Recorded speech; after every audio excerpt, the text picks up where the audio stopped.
want to welcome everybody to something new for me, which is hosting another scholar, a fellow scholar and colleague, someone whom I've known.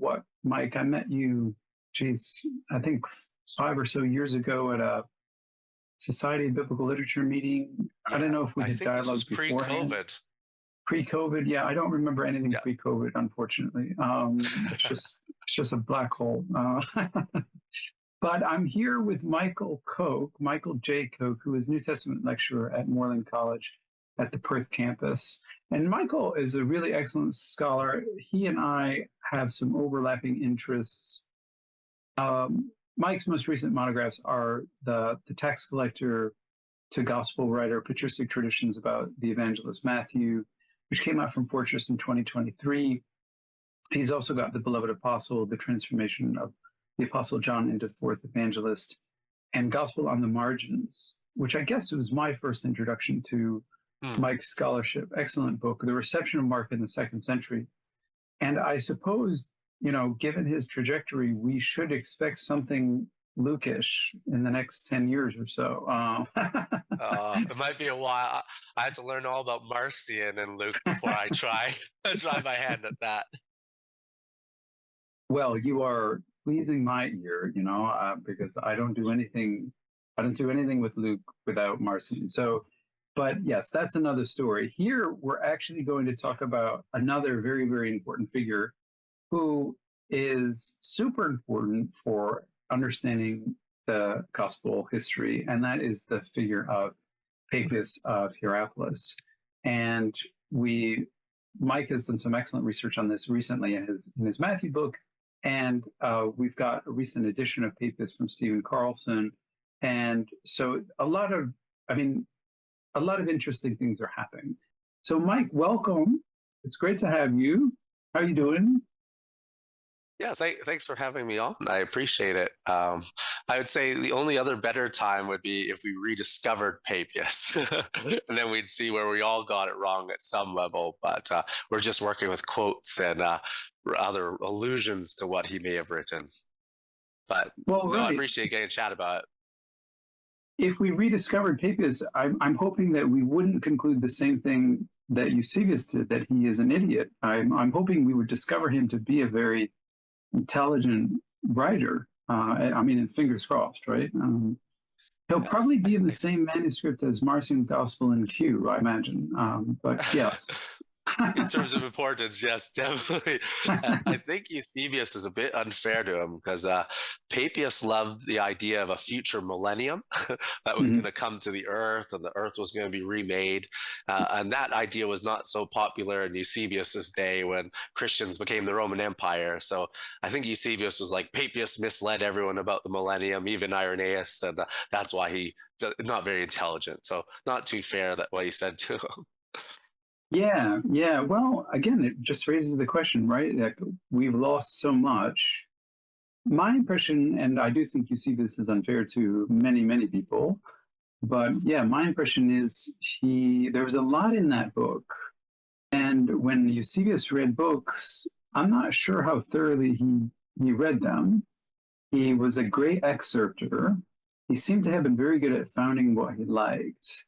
But yeah, we would definitely need to be free of the Eusebian reception.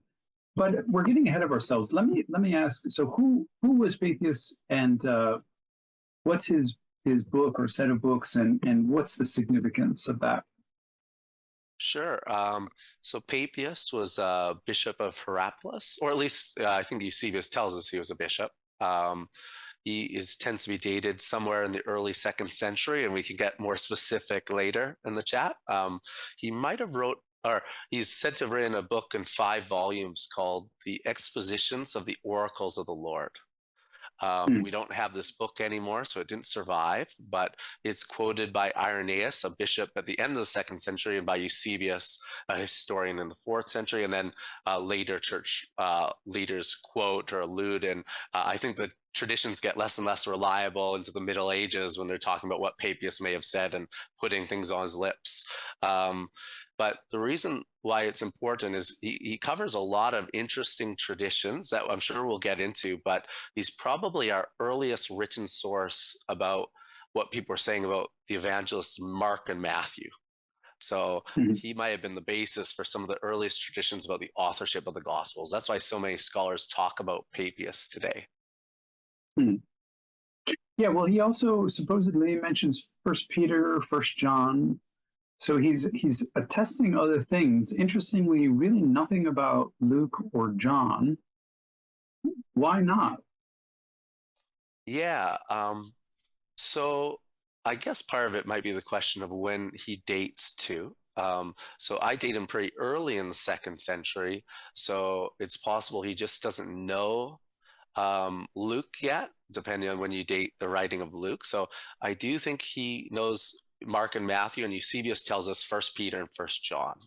Mhm. Um, uh, Now, it's possible that he said something about Luke and John and just no one recorded it, or Eusebius only quoted what he found interesting and he found interesting about Matthew, Mark. But I think it's more likely he doesn't yet know Luke. It's possible he knows John and doesn't say anything, because it is interesting that he knows First John and doesn't mention the gospel or the authorship of the gospel.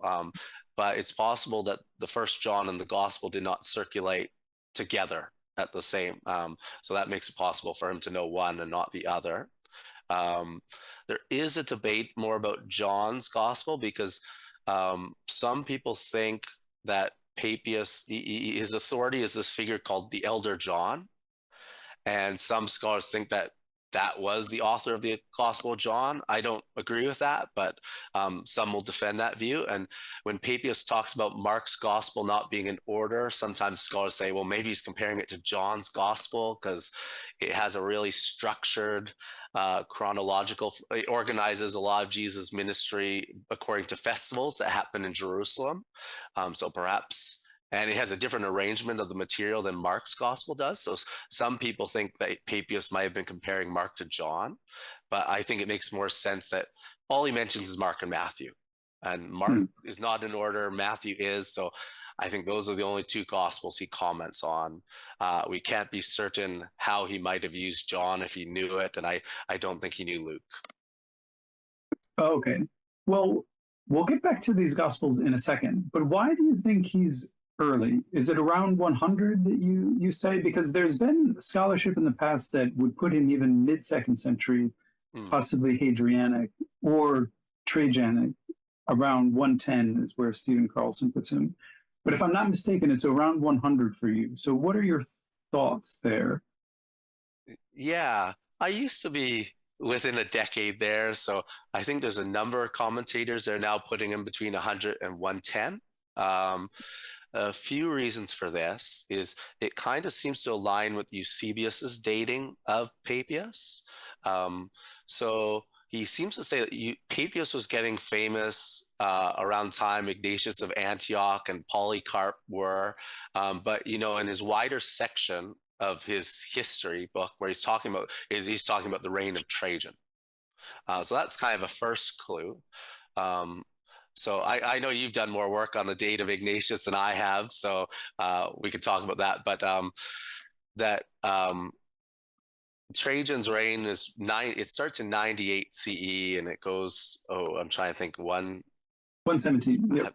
117. Thank you. Yeah. The other thing is Papias's source is this figure named the Elder John, and there's a debate in the early church whether the Elder John was the Apostle John or some other figure named John.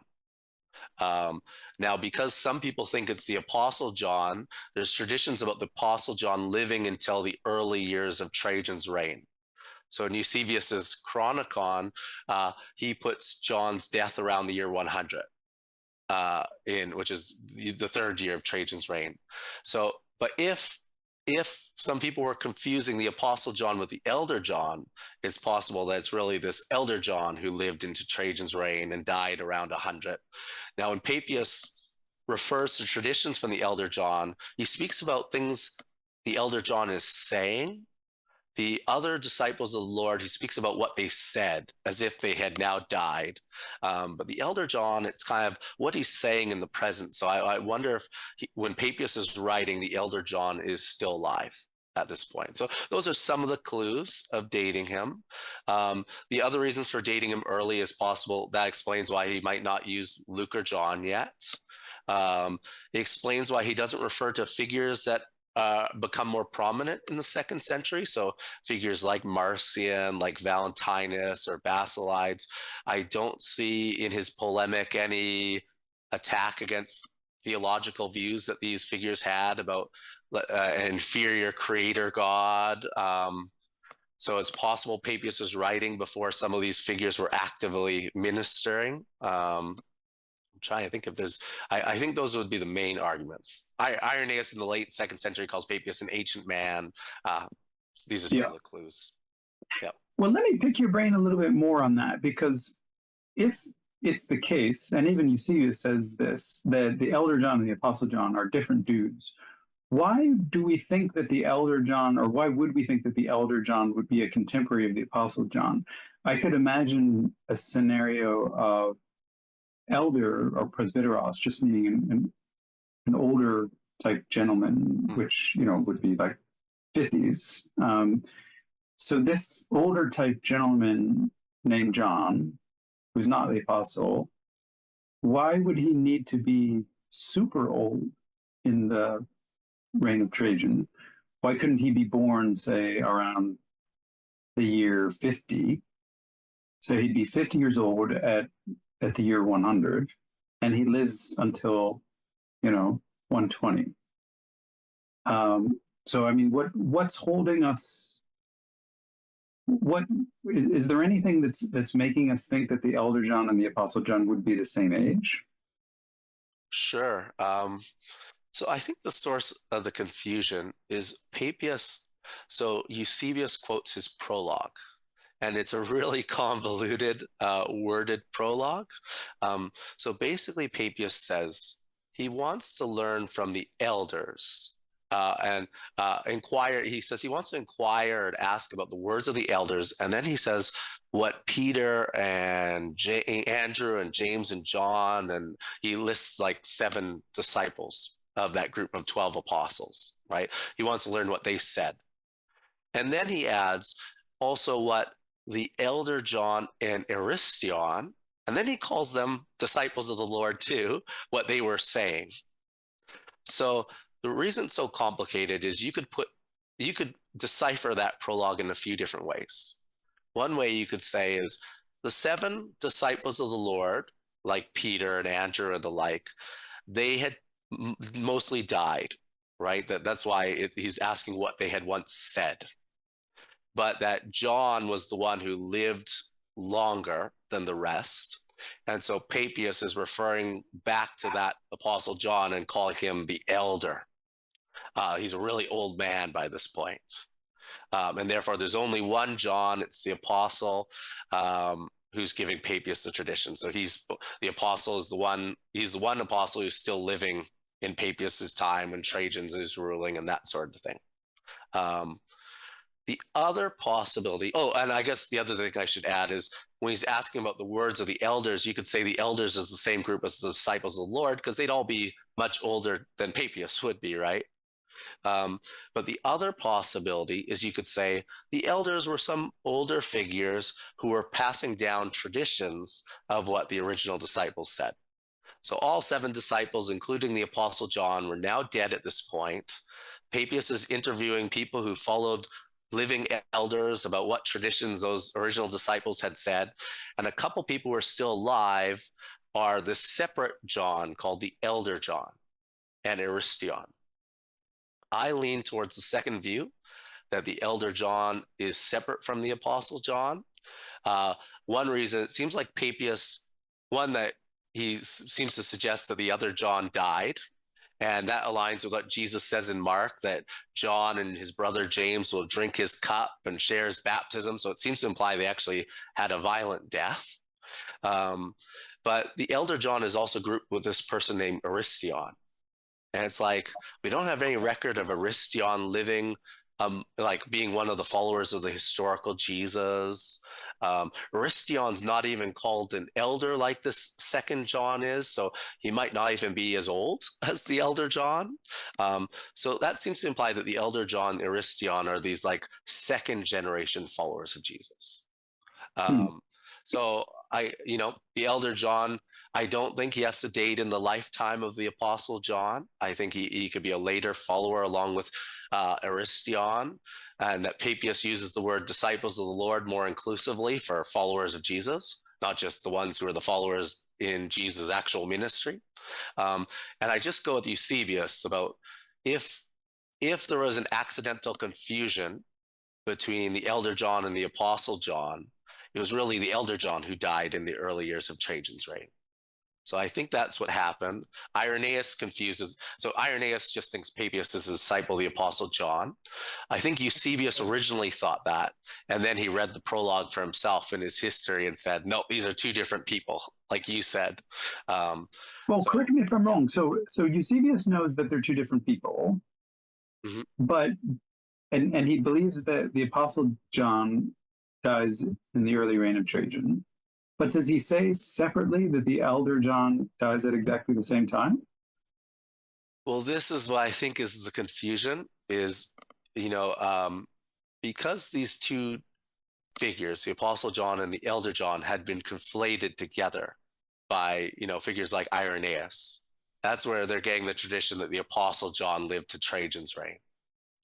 But I think, and Eusebius is just sort of following. So what's tricky here is Eusebius is sort of following along that tradition about the Apostle John living to the time of Trajan because he's following Irenaeus and other people, right? But he doesn't realize that the whole tradition of the Apostle John living to Trajan comes about because Irenaeus confused these two figures. At least that's my hypothesis. So right. Eusebius, he reads the prologue and recognizes there's two different Johns here, but he still repeats the tradition about the Apostle John living to Trajan. But I think what's more likely is the Apostle John probably died much earlier, as Jesus in Mark's gospel seems to predict, and that it was the elder John who lived to the time of Trajan. So that's the theory I go with.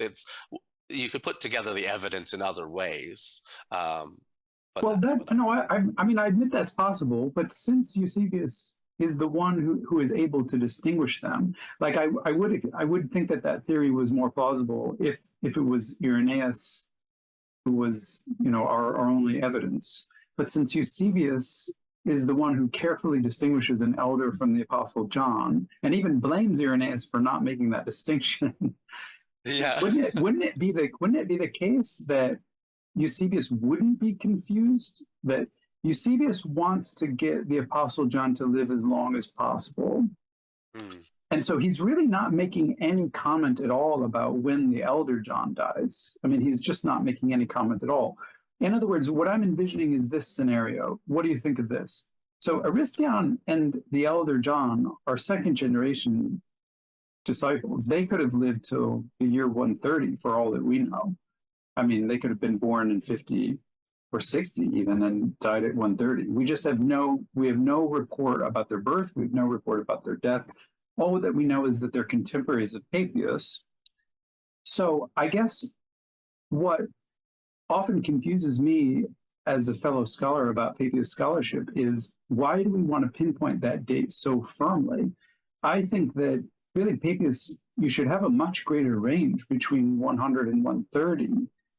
I mean, there's nothing absolutely pinpointing him anywhere. Even the argument that he should know John or Luke, I don't know. Even those gospels have date ranges that are sometimes quite wide. But anyway, I guess I'm getting into the weeds a bit. But I think this is important because one of the things that we know about Papias is he seems to be he's like a good candidate for someone who might belong to like a Johannine type of Christianity, but he doesn't know a written gospel of John. He might know a few traditions. He knows figures that appear like in the Acts of the Apostles, like the Philip's daughters, Philip's four daughters.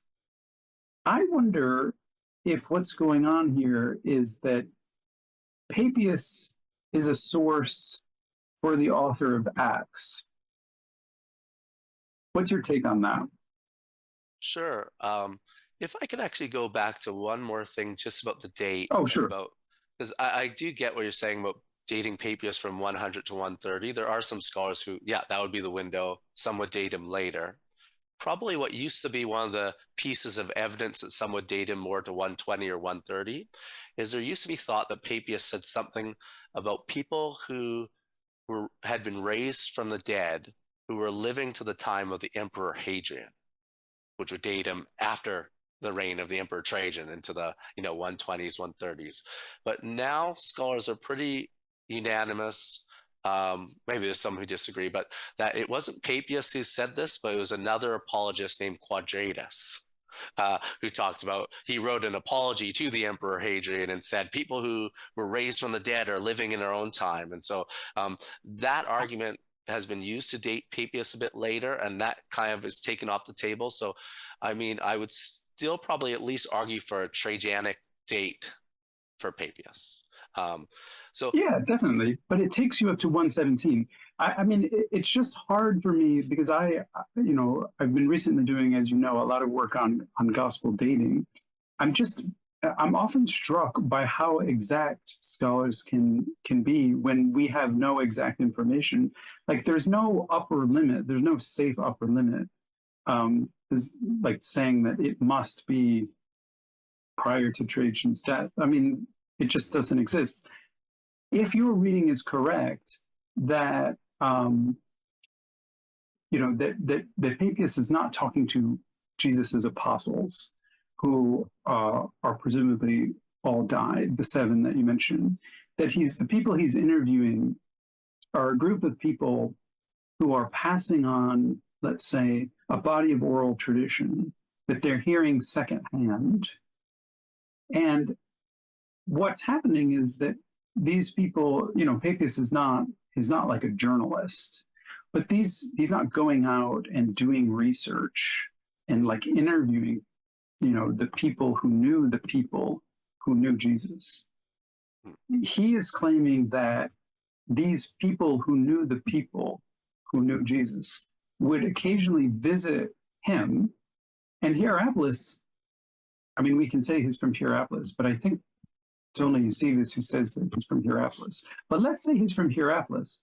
So people go to Hierapolis and they come, and Papias then at that point interviews these people and tries to get stories. So what do you think of this? Like how these people, if they are second generation, I mean, how old would they be, do you think? Are they all called elders, or are they just called disciples? I forget. Well, and that's the confusing thing about the prologue is when he says he wants to find out what the words of the elders are, what the disciples said. Is he identifying disciples as elders, or is he saying these elders are these second generation older Christian leaders who are passing on the traditions about what the disciples had taught? I am leaning towards the latter, but I've kind of wavered myself back and forth in different publications on this. So, I think this taps into your question about Luke Acts and Johannine stuff. So whether he lives in Hierapolis or let's just put him in Asia Minor, I think Sure. that's probably where the Johannine literature, like both the gospel and letters, are being written. So, in Papias, he gives this phrase about he doesn't want to follow people who say many things, but only follow what derives from the truth itself. And he uses kind of terminology. It sounds a lot like First John there. So that might be one explanation. He's in touch with these developments that are happening in Asia Minor. And I think I would say the same with the parallels between Papias and Luke Acts, is that it's interesting. So both Acts and Papias mention Philip has these prophetesses who are his daughters. And Papias, the tradition is that Philip resettles in Hierapolis too. So maybe that's where Papias can meet these daughters and their prophecies, and he hears stuff about them. He hears a tradition about what happened to someone named Justus Barsabas, how he drank deadly poison and survived. And incidentally, the book of Acts also tells us a story about Justus Barsabas and how he almost became one of the 12 apostles after Judas's death. So I think Papias is in touch with the traditions that might be being used in the Johannine community, whatever that was, or that were used by the author of Acts as well. I'm not sure about a direct literary relationship between Acts and Papias, because some of the traditions are still quite different. Like both Papias and Acts talk about Judas's death in different ways, as we can chat about. I know Dennis MacDonald is the one scholar who does argue that Acts is dependent on Papias. I wonder if they're more independent witnesses to common traditions in the region. Right. Yeah, well, certainly. I mean, we don't have to, be drawn into a genetic fallacy. I mean, we don't have to connect exact ideas. But I think that's good to think with. Definitely, a lot of people, as far as I can see, think that whoever the author of Acts is, he's also probably from Asia Minor. We have this source that seems to begin, I believe it's in Troas, which is the northern Asia Minor on the coast there. But I guess we don't know. But the fact that he would know some of these traditions that could have been floating isn't at all surprising. The name Justus Barsabas, that is interesting. Yeah. And also a man risen from the dead. Who's the man risen from the dead? I don't know if he says, just some people in Papias's time it happened. Yeah. I do agree with you in putting Luke, Acts, and Asia Minor. Again, provenance of that text is debated. But one of the interesting things is in Acts, when Paul is preaching to the Ephesian elders, and he talks about, after his time, there's going to be savage wolves who are going to attack the flock. And I wonder if this is a window into the author's world.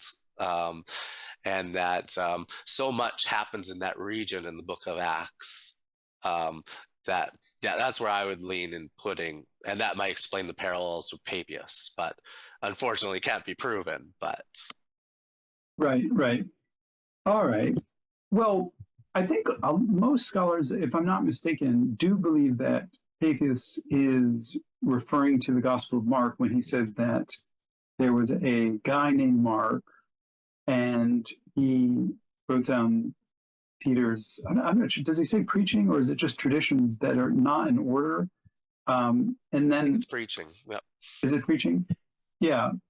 Now, my own particular theory of that is he's just reading First Peter, where before, obviously, it's canonized, and we know that First Peter is addressed to Asian Christians as well, Christians in Asia Minor. So he has this letter, and he believes that it's by Peter, whether it is or not. I don't think it is, but he believes it's by Peter, and he sees at the end of this letter in chapter 5:13, where so-called Peter is referring to my son Mark, and he's writing from Babylon, which most people take as a code name for Rome. So he kind of puts these pieces together, or someone who's a source puts these pieces together and assumes that Mark, who actually, according to Acts, is more traditionally associated with Paul and Barnabas, he's shifted to Peter by virtue of this my son Mark in First Peter, my son meaning my disciple. But am I not correct in thinking that? Do you think that he actually would have completely independent traditions about what we're calling the gospel according to Mark? I think you're largely correct. I would just nuance it a bit different, where I think probably First Peter circulated in Asia Minor for some time. So yeah, I think it's probably the ultimate source behind connecting Peter and Mark, because it mentions Peter and my son Mark. In the New Testament writings before First Peter, we have Paul's letters, and he mentions a coworker named Mark, and he calls Mark the cousin of Barnabas, or whoever wrote Colossians identifies Mark as the cousin of Barnabas, and Mark's one of his Jewish coworkers, and so on. So I think it's that influence of First Peter that connects these two. But I think probably that's where the elder John picks it up. And then the elder John is Papias's immediate source of the tradition that he talks about Mark. Also, I think that might be where Acts picks it up too, because Acts does usually associate John Mark with Paul, except in Acts 12 when John Mark is at the house. His mother's identified as Mary, and Peter visits. So it's kind of like implying there's a connection between Peter and Mark first. But generally, I think you're right. The First Peter is the ultimate influence behind this strong. Like Mark, as a Jewish coworker, Paul might have interacted with the other apostles. He's connected to Barnabas, who also interacted with the other apostles. But I think that real tying him to Peter is due to First Peter. So I generally agree with you. So we've got Mark there, and it's an unordered gospel. But the real hard nut to crack here is actually this reference to a gospel written apparently in Hebrew, or logia, oracles of some sort, that are written in Hebrew. And I wonder if you can say more about that, because some people say that that is the gospel according to Matthew. I know Stephen Carlson recently says that it's Eusebius who is identifying the logia and understanding them as Jesus's words, whereas originally they're just dominical oracles, probably from the Old Testament. And that would mean that although it could be a source for our gospel according to Matthew, what it is basically it's a source of testimonies from what Christians call the Old Testament, referring to Jesus, and that the author of what is now according to Matthew basically assimilated the source and uploaded it into his new rendition of Mark. That's a bit speculative, but what's your take? Yeah, I think you're right to highlight this word oracles, which is the Greek word logia in plural. So a couple things I'll say just to set it up is Papias calls his own book exposition of the oracles, or the logia of the Lord. And even when you say the oracles of the Lord, are these oracles spoken by the Lord, or are they oracles spoken about the Lord? The Greek genitive case can be a bit tricky there on these questions. What is Papias writing? Is he writing a gospel? Is he writing a history book? Is he writing a commentary on gospels? Or a comment? So what Stephen Carlson argues, he's writing a commentary on the prophecies in the Jewish scriptures, because those were considered oracles. So that's the first question. The second is Papias talks about how Mark was Peter's interpreter or translator. And so when Peter was preaching, Mark wrote things down, but not the things Jesus said and did in order, because he's a follower of Peter, and Peter's preaching about Jesus at different times. And so Papias does not put it in a structured arrangement, right? So I think he's talking about a literary or rhetorical arrangement. He's just taking different anecdotes Peter shared at different times and grouping them together. So Papias calls Mark both a record of the things Jesus said and did, but he also calls it oracles about the Lord. So I think those things, he understood them interchangeably. So I think he understood oracles as things people spoke about what Jesus said and did. So kind of their speech was inspired in recounting Jesus' deeds. So Peter was speaking and Mark was writing it down. Now, Stephen Carlson takes it differently, where he thinks oracles, like you said, refers to prophecies in the Jewish scriptures. So he differentiates Mark's account of things Jesus said and did from the prophecies in his gospel, where Mark doesn't really quote prophecies all that much. Matthew quotes them much more. But so I differ with him on this question. I think oracles were spoken oral traditions about things Jesus said and did that were written down in the Gospels. So Peter was speaking, and then that's the setup for Matthew. Matthew arranged the oracles in the Hebrew language, and each one translated or interpreted as best as they were able. So if you think the oracles were just sayings or prophecies, then you could say, oh, this Matthew, it might be a sayings collection, or it might be a collection of proof texts from the Jewish scriptures about how Jesus is the Messiah or something like that. But if you take my view that oracles were oral traditions about things Jesus said and did that went into our narrative gospels, then you could say Matthew's arranging oral traditions about things Jesus said and did in his gospel. So Papias is referring to our gospel of Mark and Matthew.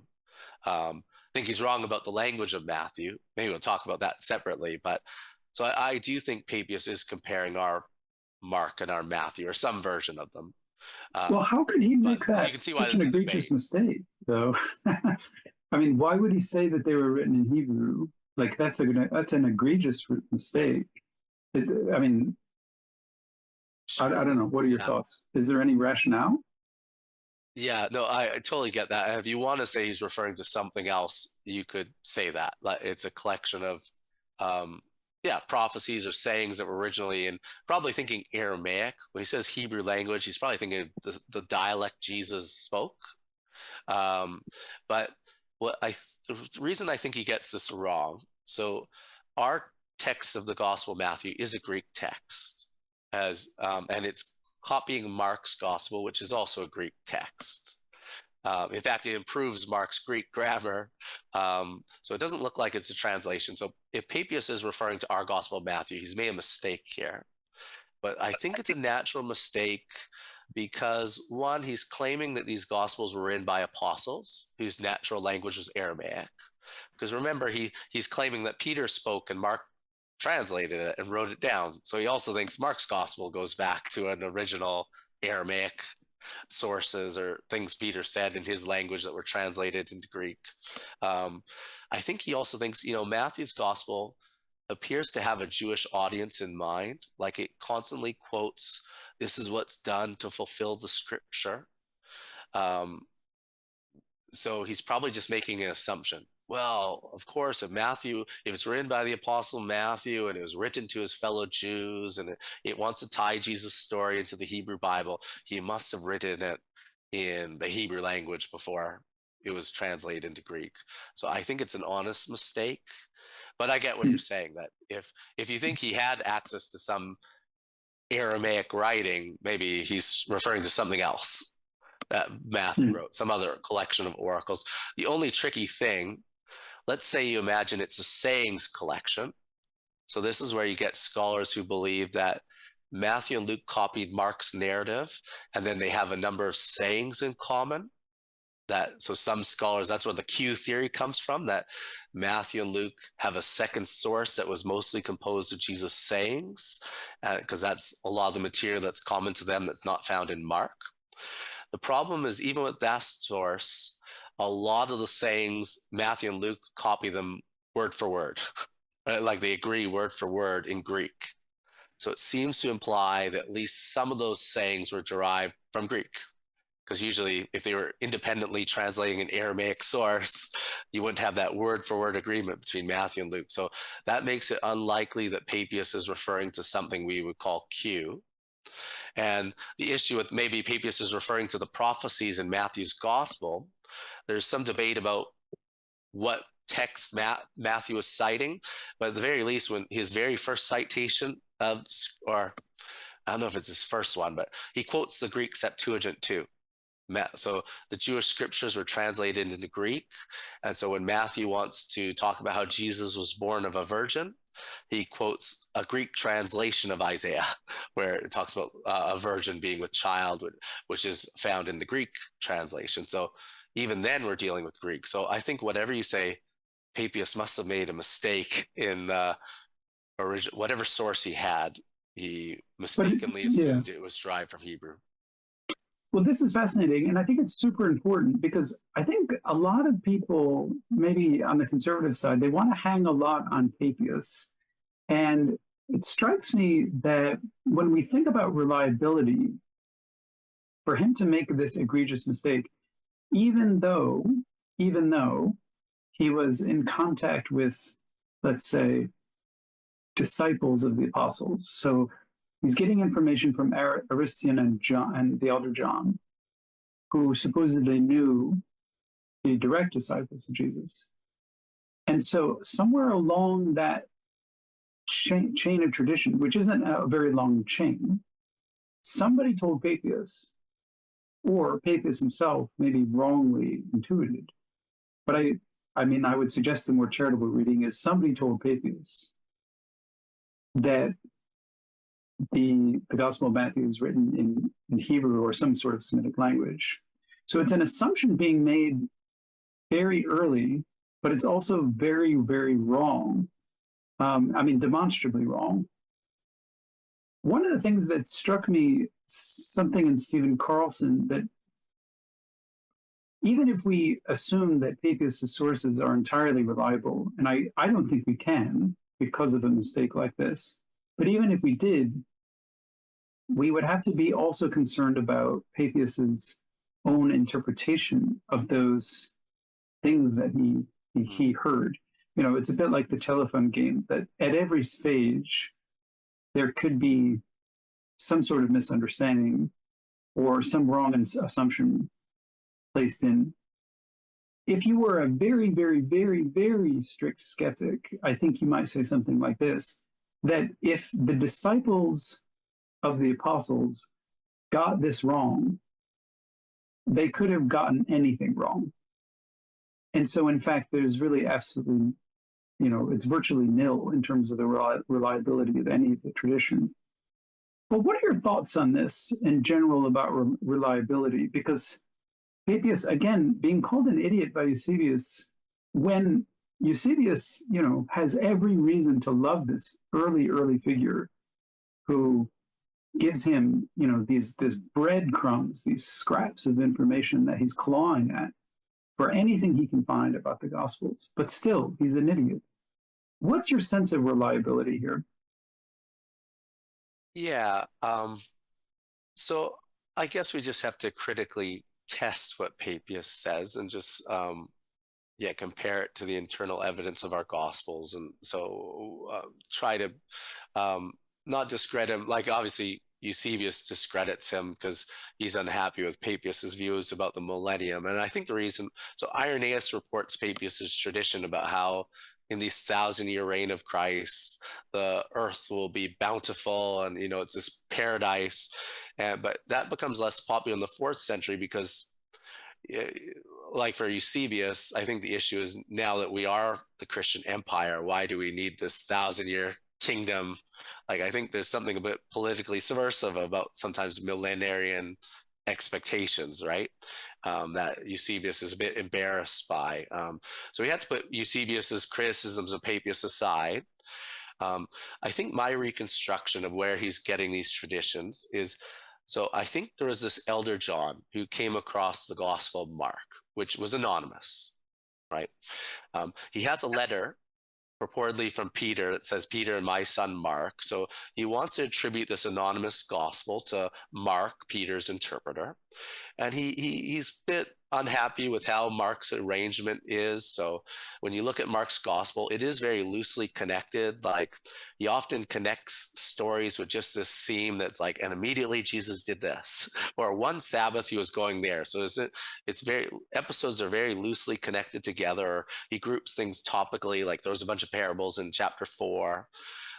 Maybe the elder John thinks Mark is incomplete. He notices it has no birth narrative and it ends with the empty tomb. So elder John passes this on to Papias. I think what happens then is Papias discovers another gospel that we would call our Gospel of Matthew. He sees a couple things. So I actually think Papias might have been the one to intuit the traditions about Matthew. He notices that this gospel highlights Matthew as this prominent tax collector who's been called to be a disciple of Jesus. So Mark's gospel called the tax collector Levi, but this gospel calls him Matthew. So he notices that. He notices that this gospel is a better arrangement. So it has a birth narrative. It has Jesus after the resurrection, his great commission where he's go make disciples of all nations. So great ending. It has 5 discourses of Jesus' teachings that are all kind of like the 5 books of Moses' law. You have the most famous Sermon on the Mount in Matthew's. So I think Papias is saying, oh, this must be by Matthew, and this is the better arranged work. So Mark did not write an order, Matthew arranged the oracles. So that's my take of how these traditions develop. So ultimately, I think Papias and the elder before him are making inferences that you can test in light of critical scholarship and probably say, well, no, our Matthew's gospel is a Greek text, and it's unlikely that Matthew copied Mark's gospel and copied Mark's account of Levi and just changed the name to Matthew. So it's unlikely Matthew actually wrote it. Or Mark's gospel is a bit critical of Peter, so it makes it difficult to accept that Peter is the main source behind Mark. So that's where I would just check what our sources are saying in light of the other data and seeing whether it could be supported or not. So I would lean against accepting Papias, but Papias's tradition becomes the source of later Christian writers who then build and expand on it, and then they develop traditions about the authorship of Luke and John, and it goes on from there. Well, what amazes me about Papias is even though scholars such as yourself place him very, very early, in fact, he doesn't really know much more than anyone today who was picking up what we call today the New Testament and making a bunch of inferences from it. He really, it amazes me that despite his, and I won't call it rhetoric, because I think he really was interested in the oral tradition. And I think he really did make an honest effort to get stories that might go back to the people who knew Jesus. I think he was honest about that. But despite that, and despite his seeming preference for what he calls the living and lasting voice, he doesn't seem to really have anything firm to sink his teeth in, anything firmer than, say, we would have with our completed New Testament. And I'm amazed at this. And one of the things that amazes me and that gives me a sense of the fluidity and fluctuation of these traditions and the, I won't say unreliability of Papias, but perhaps I would call it, without any disrespect meant, but a slight believer's naivete sort of attitude that Papias has. This really comes out in this story about Judas, and I like to jokingly say that Papias is the first Christian to fat shame Judas. But he has this wild tradition about him not being able to fit through a gate. And actually, the tradition is much bigger because I guess it comes from Apollinaris, and apparently Judas, had his eyeballs so sunken into his head that the fat sort of basically made him blind because he couldn't see because and not even a medical instrument like to sort of like peer into the eye could even see the eyeball because he was just so bloated. I mean, this is wild stuff. Two questions. So do you agree with Stephen Carlson sort of, and I'm not entirely sure why he does this, but he sort of says that the first part about Judas not being able to fit through a gate, and it's a wide gate. It's like a gate you would, bring your ox cart through. He accepts that as Papian, but then the rest of the tradition where he's got pus and worms and he can't see and he dies in the field of blood and it stinks for a long time, he throws that out. Do you agree with that move? And I guess the larger question, second question is, assuming that Papias is presenting this Judas material as reliable, I mean, it frankly seems to we modern scholars as, or even, and it doesn't have to be a scholar, it seems a bit frivolous and comical. But I taking this seriously, I get the sense that Papias truly believed that this is what happened to Judas, which then raises the question of, is he just being a little bit naive here, or how would we phrase this? Yeah. A great question. Stephen Carlson's book, where he collects all the traditions about Papias, is really a wonderful book. And so if you're interested, all the traditions that have been attributed to Papias, get that book. I do actually agree with his argument on this. I haven't, there's a bunch of different monographs on the death of Judas. I haven't read through all of them, but I thought Carlson made a really good case about this. So basically, the issue is, so this is a great example, by the way, of Papias citing oral traditions, because his account of Judas' demise doesn't quite agree with what's said in Matthew or Acts. Um, so the issue is, Papias must have said something about Judas. It's being quoted in a fourth or fifth, wherever Andrew Laodicea's commentary on Matthew is written. So he's quoting Papias, but we actually don't have his commentary either. We have these later medieval catinas or collections of commentaries on scriptural texts, and we have some different forms of this tradition even in those texts. So that this is the complicated unraveling this web. So basically, one form of the tradition says everything you just said about how Judas died. There's another form of the text that Stephen Carlson covers that talks about the wagon running over Judas. So that seems to be clearly secondary, because how does he die in a field and get run over by a wagon? So obviously things keep getting embellished over time. So the reason why Carlson only accepts the first part is he notes that earlier sources, like Eusebius seems to know Papias, but doesn't comment on Judas's death in this manner. Like, it's like he just assumes the narrative of Judas, like in Matthew, how Judas died. And it's interesting, Eusebius even comments on a Roman emperor who suffered, like one of the persecuting emperors, who suffered a really similar fate, getting all swollen up. And Galerius, I think. Yeah. golden yeah, he misses a golden opportunity to say that's what happened to Judas too. So Stephen Carlson thinks just the first part, that Judas had this major swelling. He was punished for betraying Jesus by his body swelling up. They could no longer fit through a gate. That goes back to Papias. And then Andrew Laodicea, he's expanding it. And that he's also looking at Acts, because Acts is the one where Judas falls in the field and all his guts spill out. So Andrew Laodicea is starting to try to harmonize things, where he said Papias says this, Matthew says that, Acts says this. So Andrew Laodicea comes along and says Judas survived hanging. He had this condition where he swole up, and then what happened in the field, and the stench never left. And so I think Papias's tradition was probably a bit simpler, and then in the 4th century, it's being built on, combined with Acts and Matthew, and then the medieval, they're just expanding it further. And It's ingenious, I must admit. Yeah, it was. I give credit to him for. I thought it was a great argument. And I guess taking it seriously, maybe the idea is, Judas was kind of greedy for betraying Jesus. So maybe it's a punishment for his greed that he's swelling up or being fat shamed, as you put it. So what's interesting is that Papias, if he has this tradition, it doesn't quite line up with Matthew's gospel, or with Acts for that matter. So is he like I said, is he collecting these oral traditions from sources? Maybe he's a bit naive in what he accepts. And if he does know the gospel of Matthew, who knows how he tried to harmonize that with Matthew, because not an easy fit with what happens in Matthew's gospel.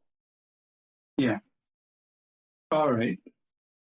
So your overall estimation of Papias, is he a collector? We'll just wrap up here. Is he a collector? Is he someone who's basically reliable, or is he just kind of naive? Is he intelligent, or is he a bit gullible, or does he make good inferences, or does he make bad inferences?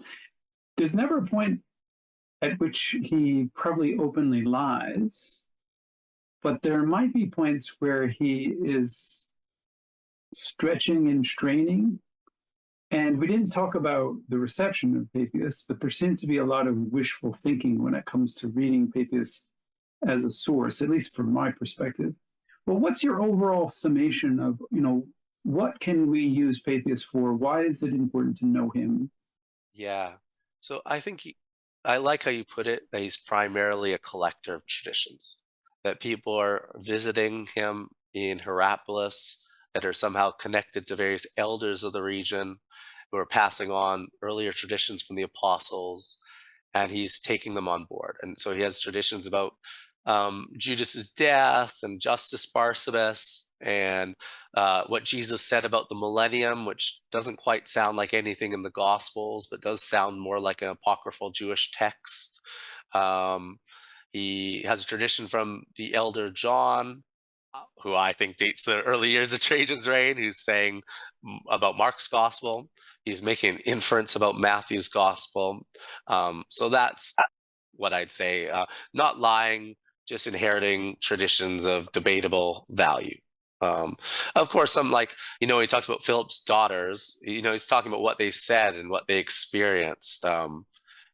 But yeah, so he's inheriting sources. In terms of his reception, he's why.